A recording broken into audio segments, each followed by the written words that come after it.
कहानी शुरू होती है राजस्थान के बीकानेर से।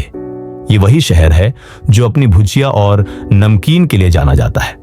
साल था 1937, जब एक साधारण मारवाड़ी परिवार का युवक गंगाभिसारण अग्रवाल, जिन्हें लोग हेल्दीराम कहते थे, अपने छोटे से दुकान से जीवन की नई शुरुआत कर रहे थे।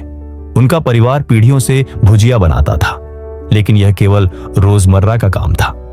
न बड़ा सपना, न बड़ा कारोबार। लेकिन हेल्दीराम की सोच अलग थी।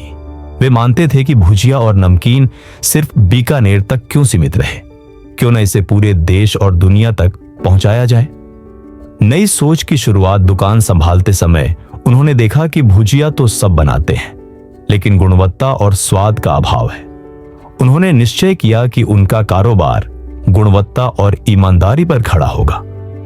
उन्होंने बेसन और चने के आटे से सही मसाले और खास स्वाद वाली भुजिया तैयार की। धीरे धीरे उनकी भुजिया लोगों की पसंद बन गई।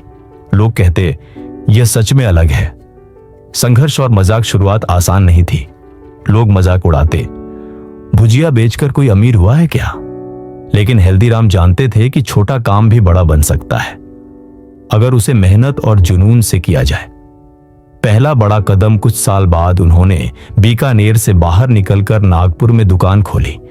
वहां भुजिया का स्वाद नया था और लोगों ने हाथों हाथ स्वीकार किया। यहीं से हेल्दीराम की पहचान बढ़ी और धीरे धीरे दिल्ली, कोलकाता और भारत के अलग अलग हिस्सों तक फैल गई।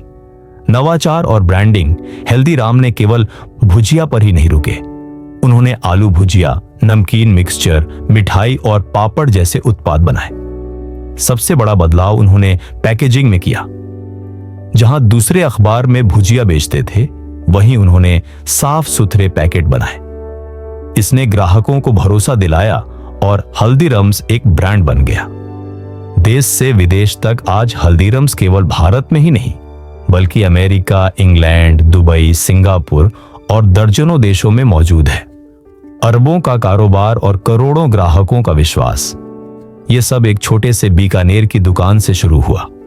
विरासत और सीख हेल्दीराम ने यह साबित कर दिया कि अगर आप गुणवत्ता, ईमानदारी और नई सोच को अपनाते हैं, तो साधारण से साधारण काम भी आपको सफलता की ऊंचाइयों तक पहुंचा सकता है। आज उनकी पीढ़ियां इस विरासत को संभाल रही हैं और हल्दीराम्स सिर्फ एक नाम नहीं, बल्कि भारतीय स्वाद का प्रतीक बन चुका है। प्रेरणा छोटा काम कभी छोटा नहीं होता। लोग मजाक उड़ाएंगे, लेकिन आपका जुनून आपकी पहचान बनेगा। गुणवत्ता और मेहनत ही असली सफलता की कुंजी है। हेल्दीराम की यह कहानी हमें यही सिखाती है कि सपने चाहे कितने भी बड़े हों, शुरुआत हमेशा छोटे कदमों से होती है।